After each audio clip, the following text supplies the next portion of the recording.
anything. It's worth noting that I'm not a good swimmer, and I hate diving due to a fear of inhaling water and choking, so the chances of me doing that, especially fully clothed, are pretty fucking slim.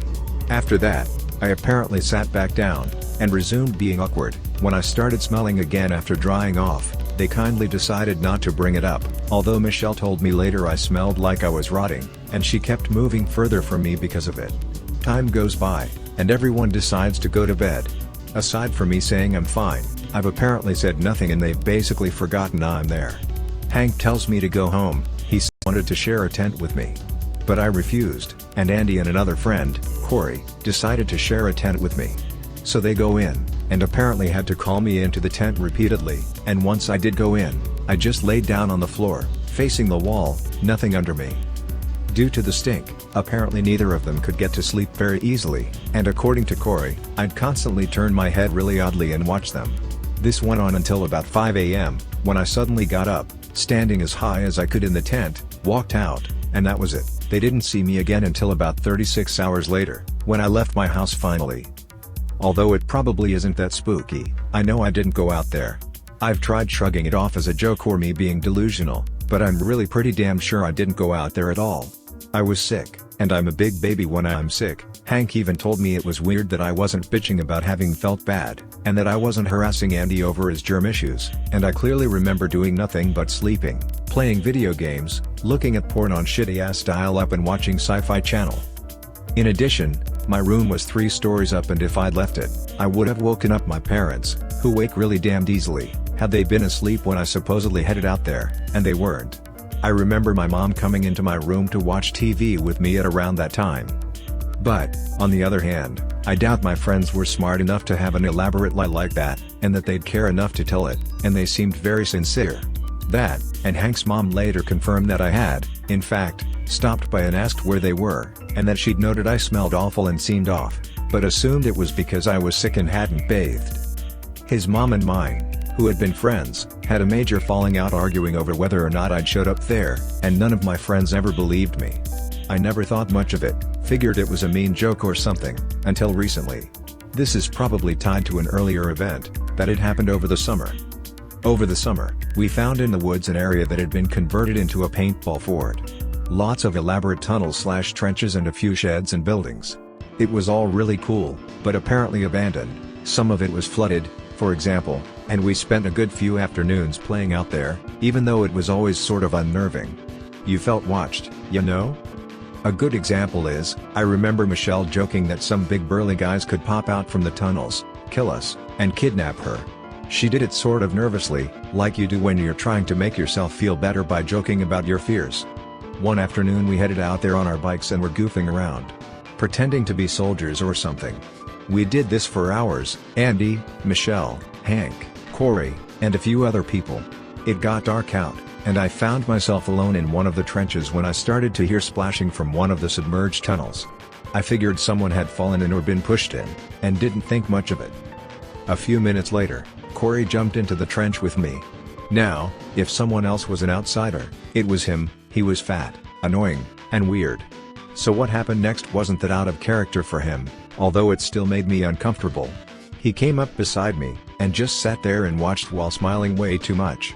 I tried to carry on with the game, especially since I was the drill sergeant. I'd hit puberty early so my voice was fucking deep and they picked me for it, but he was just distracting as shit and weirding me out. Finally, I just locked eyes with him and just tried to stare him down. He didn't blink, didn't move, didn't do anything, just looked back at me, smiling. And then I realized he was soaking wet. Part of me, I remember, was worried someone had tried to drown him and made him literally retarded, but about then he reached out, put both hands on my shoulders, gripped me as tightly as he could, I had bruises, and just stared, smiling as broadly as he fucking could. And then he let go, got up, and left. He did it for maybe 15 seconds, any longer and I'd have fucking screamed, and then just left. Nothing said. I just sat there, bewildered and a bit frightened, and I remember realizing that he was fucking freezing. It was hot and humid out still, my shirt was stuck to my back from sweat and I felt greasy the entire summer, but he was freezing. I figured he was from the water, got out, and tried to follow him. He was nowhere to be seen. I went in a trench with Andy and a couple other people, and carried on for a bit. but they realized I wasn't really in the game anymore, and we stopped playing a bit later.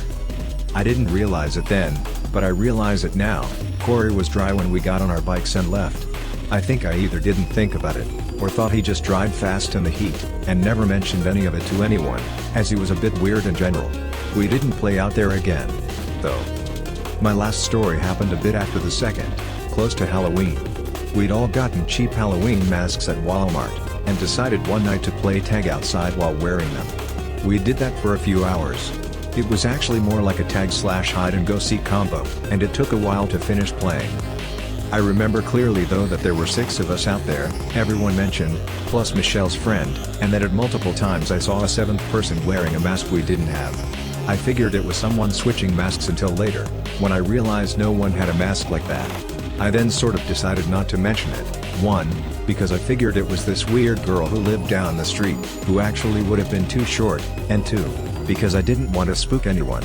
Nothing really scary happened, we'd just be running and I'd see them running the opposite direction and go hiding, or something like that. It was just weird.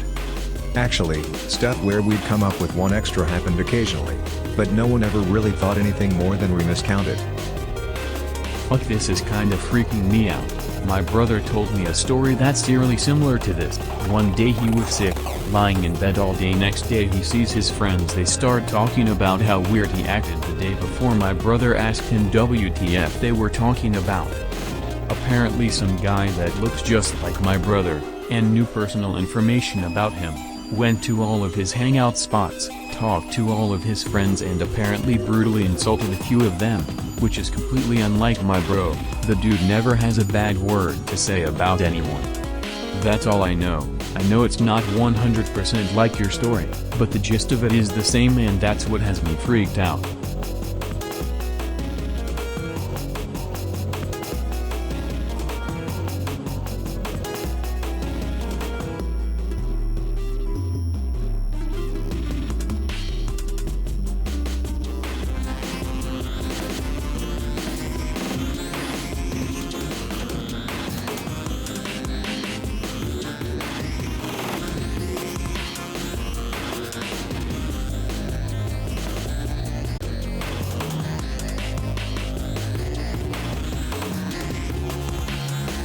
Feel free to share your Bigfoot encounters in this thread. I'll be sharing mine. Family owns a cabin in the mountains. Great-grandfather built the original section, and my grandfather, father, and I all added more to the cabin over the decades. Went from a small, 2-room cabin to a 2-story, 5-room cabin with a porch. Upstairs is the bedroom with 2 beds, downstairs is the living room, kitchen, bathroom, and study. Study has an old steel tanker desk my grandpa put there, and bookshelves full of old hunting, fishing, and trapping books and a ton of old sci-fi novels my dad read as a kid. I decided to stay at the cabin over the summer instead of working between college semesters and maintain the property.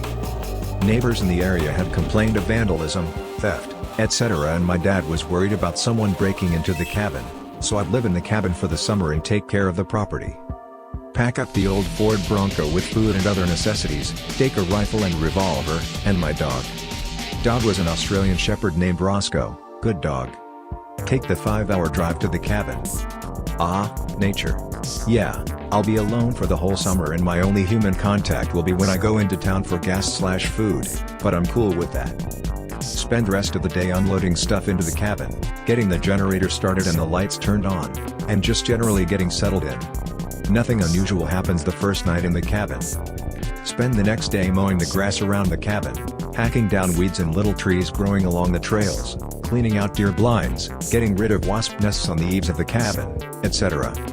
Roscoe keeps freezing and staring off into the woods like he sees something, but then shrugs it off and follows me, panting and wagging his tail.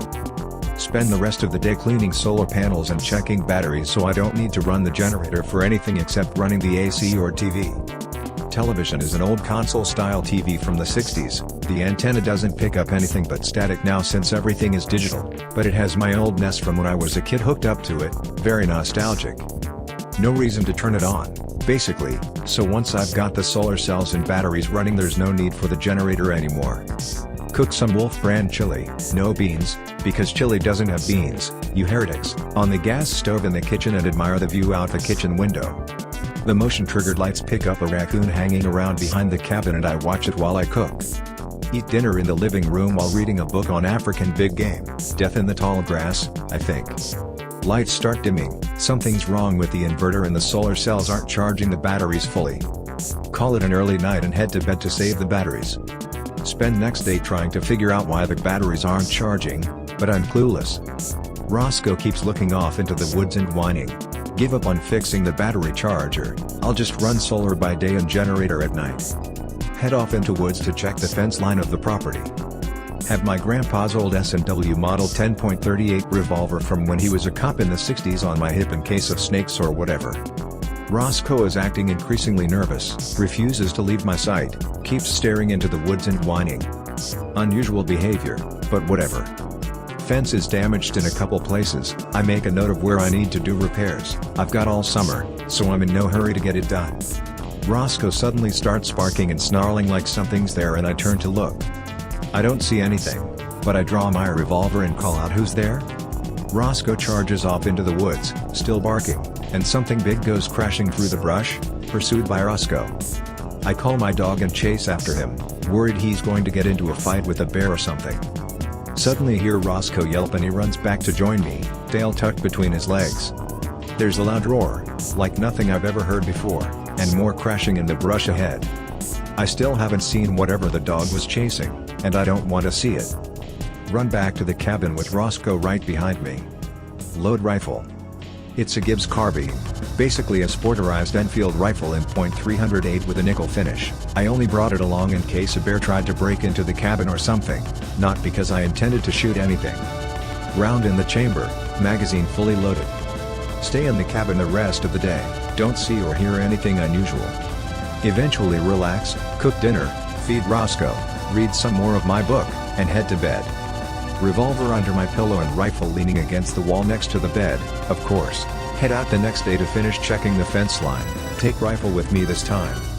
Roscoe is increasingly nervous, tail tucked between his legs, shaking, growling while staring off into the woods.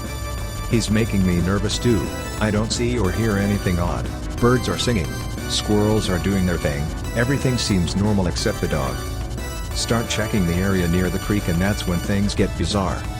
The berry bushes are picked clean, normally have berries this time of year. I start to suspect we have a bear in the area and that's what we encountered yesterday.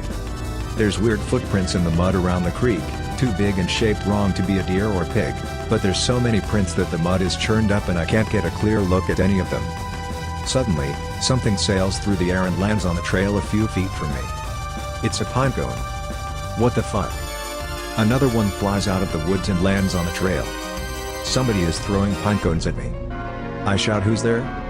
No response. I inform whoever is in the woods that they're trespassing on private property and that I'm armed. A large stick flies at me and misses. I throw it back and yell that I'm calling the sheriff if they don't leave. They throw a rock at me. Fuck this. I flip off the safety on my rifle and fire a shot in the air. There's dead silence other than the ringing in my ears. I make a show of chambering another round and yell that I'm going to call the sheriff, so they need to leave immediately. There's dead silence again for a long, tense moment and then there's a hailstorm of rocks, sticks, pine cones, and other shit being thrown at me from the woods. A couple of them hit me, hard enough to hurt, and Roscoe yelps when a rock hits him. Still can't see who's throwing shit. I fire another shot, this time into the woods in the direction the rocks are coming from instead of in the air. There's that loud roar again. Fuck this shit.